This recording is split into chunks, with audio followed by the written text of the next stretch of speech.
Berdua selesai. Memberi salam. Assalamualaikum warahmatullahi wabarakatuh. Selamat pagi. Pagi.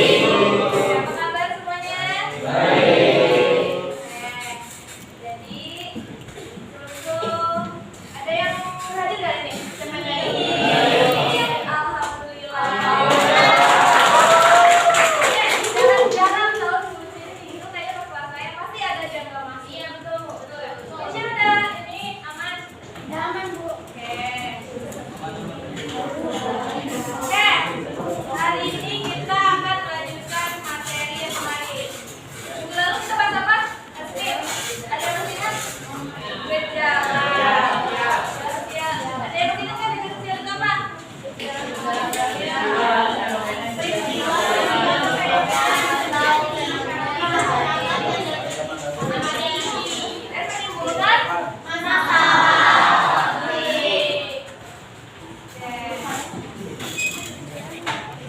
Ingat kalian habis ini ya?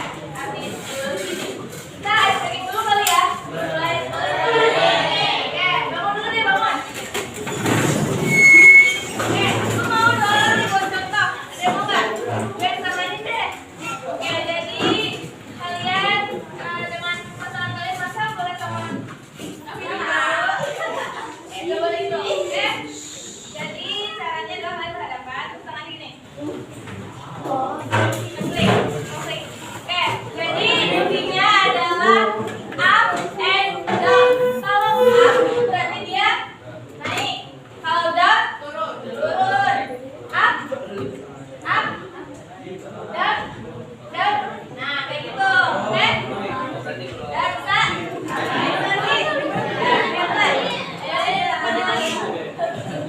Ini lihat kalian masih ngomong sama kan ya, tadi kan habis biologi ya, habis IPA dari IPA pindah ke IPS. Oke, siap?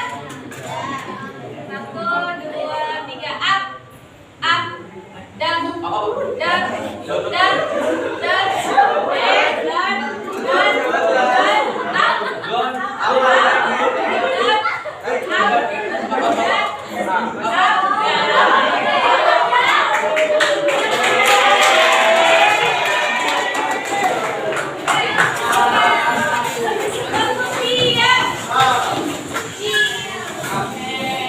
Oke, jadi sekarang kita akan lanjut nih.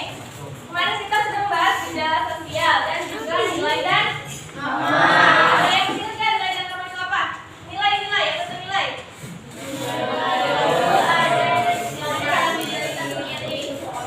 Bisa. Kalau nama itu yang ada di masyarakat. Aturan yang ada di masyarakat. Oke, hari ini kita akan membahas tentang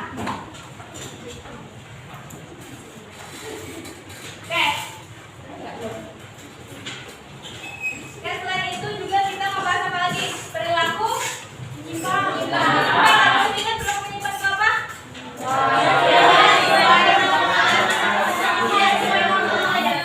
Tidak sesuai dengan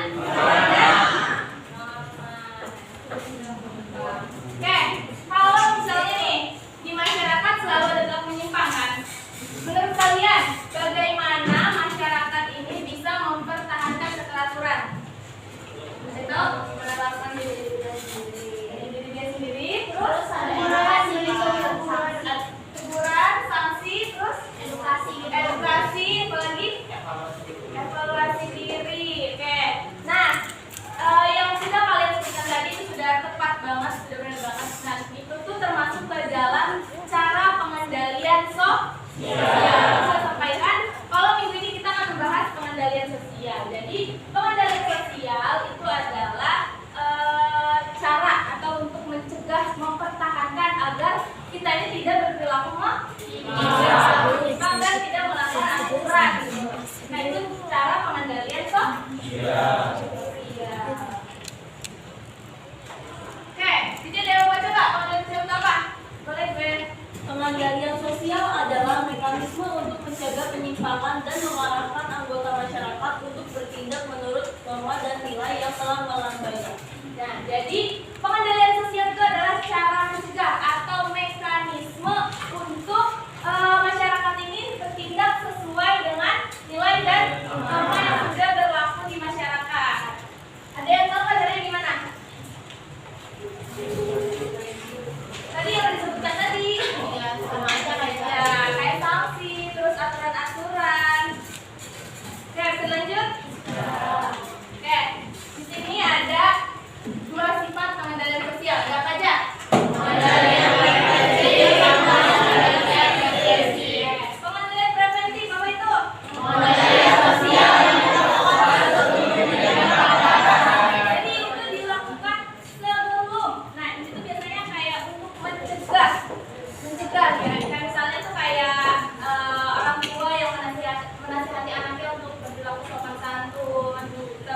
Jadi apa perbedaannya?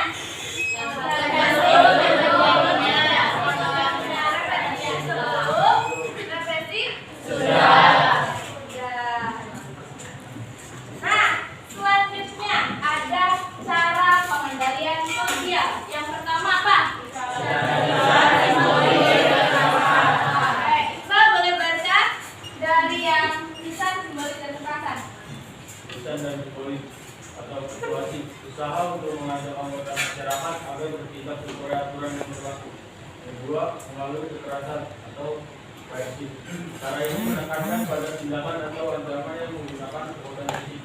Nah, jadi untuk lisan dan simbolik itu bisa kita sebut sebagai tindakan persuasif. Dimana di situ kayak lisan itu lebih ke dia nih mengajak atau ajakan gitu kan. Kan misalnya kita jangan buang sampah sembarangan nih, terus kita harus mentaati aturan. Terus kalau misalkan menasehati kayak guru yang menasehati murid-muridnya. Terus kalau misalkan simbol kayak gimana? Simbol itu kayak misalnya poster. Kalian pernah lihat poster-poster yang kayak jangan buang sampah sembarangan? Nah, itu termasuk ke dalam simbolik. Nah, kalau kekerasan ini kayak bentuknya seperti ancaman atau menggunakan fisik, kekerasan fisik. Kayak misalnya kalau ancaman ini kayak kalau misalkan polisi nih yang lagi ngejar-ngejar penjahat, pasti tembakan pertama itu kan ke udara dulu kan. Nah, itu tuh bentuk ancaman. Terus habis itu kalau misalkan tetap memberontak nih si penjahatnya, dia bakal menembak kakinya, dan itu udah termasuk ke dalam contoh kekerasan. Terus kalau misalnya ada maling di rumah, terus kan kita bantu sapam geret-geret keluar, terus ada digebukin sama warga, nah itu masuk ke dalam kekerasan. Kayak melalui institusi dan non institusi. Yang ini boleh baca? Melalui institusi dan non-institusi. Satu, melalui institusi adalah cara pengendalian sosial melalui lembaga-lembaga sosial yang ada di dalam masyarakat. Yang kedua, melalui non-institusi adalah oleh individu atau kelompok massa yang tidak saling mengenal. Ya, jadi kalau institusi ini oleh lembaga yang sah. Lembaga yang sah itu apa? Kayak keluarga, polisi, terus terus apa lagi? Pemerintah, terus ekonomi, hukum, sekolah. Misalnya apa? Kayak keluarga bentuk pengendaliannya gimana? Tadi menasihati. Terus kayak jangan pulang larut malam. Jadi ada nggak yang nggak boleh pulang larut sampai malam?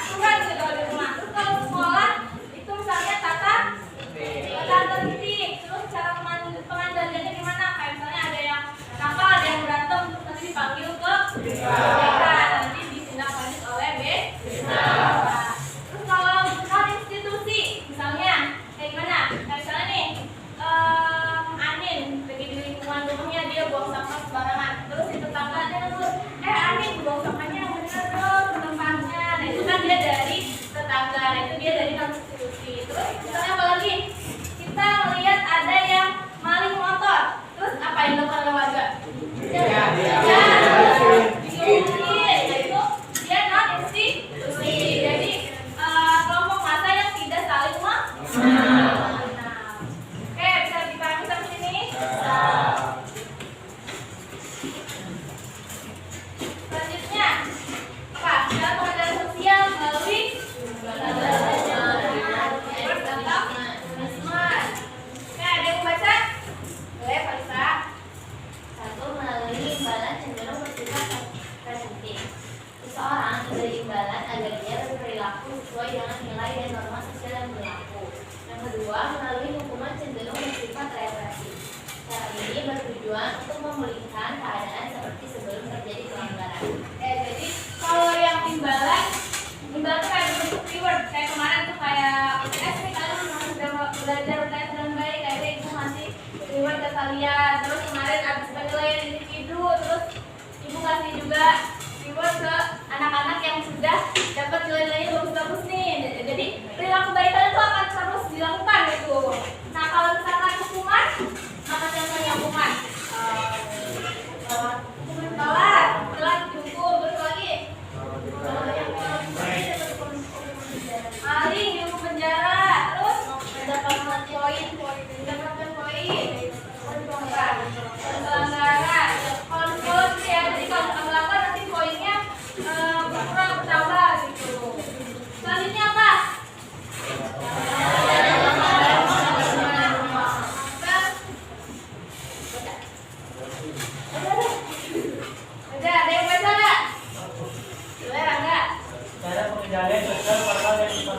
Satu, formal dilakukan oleh lembaga-lembaga resmi yang dimiliki peraturan-peraturan resmi. Kedua, informal dilakukan oleh kelompok yang kecil, akrab, dan tidak mempunyai aturan-aturan resmi yang tertulis. Oke, jadi kalau yang pertama ini formal. Formal ini ada aturan resminya dan biasanya itu aturannya itu kayak aturan-aturan yang tertulis. Misalnya apa? Aturan yang ada di undang-undang. Berarti apa? Kalau sih yang apa namanya? Nah, polisi, terus apa lagi? Kejaksaan, lagi pengadilan. Itu kan dia punya aturan-aturan resmi. Jadi kalau misalnya ada yang melanggar,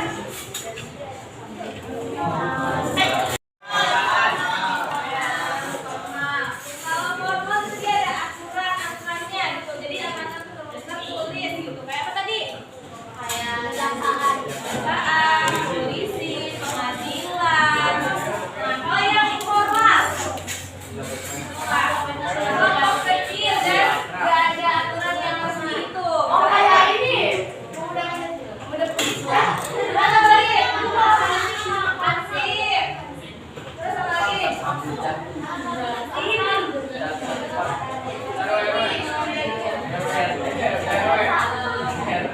Jadi kayak tadi nih random gitu kan. Jadi itu kan untuk menjaga lingkungan dan lingkungan agar tetap aman. Terus apa lagi? Misalnya adat atau adat itu kayak di sebuah daerah nih ada sanksi gitu loh kalau misalnya kita melanggar. Kan tadi Aceh, tau nggak yang katanya kalau misalnya iya ternyata itu sanksinya di cambuk. Nah, itu apa lagi? Jadi sanksi tadi ada alat yang dulu.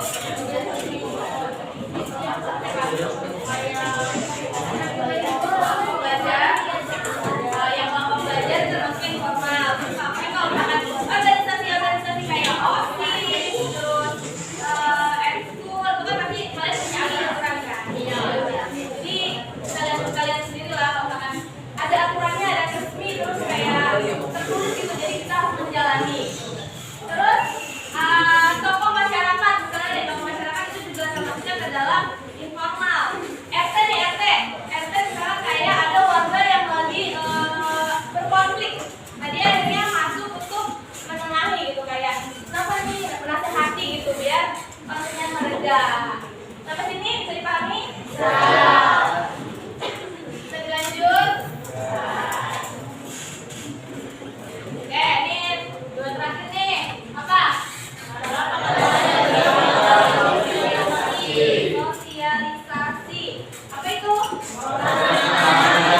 Teman-teman nilai dan norma. Misalnya gimana? Edukasi. Kayaknya kemarin yang hari Senin tuh yang polisi datang. Dia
Tidak salah.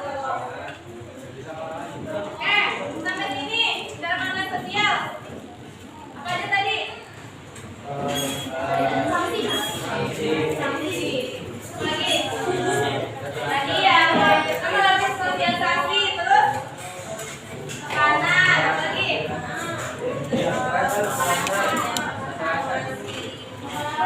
Formal. Terus apa lagi?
Membaca doa.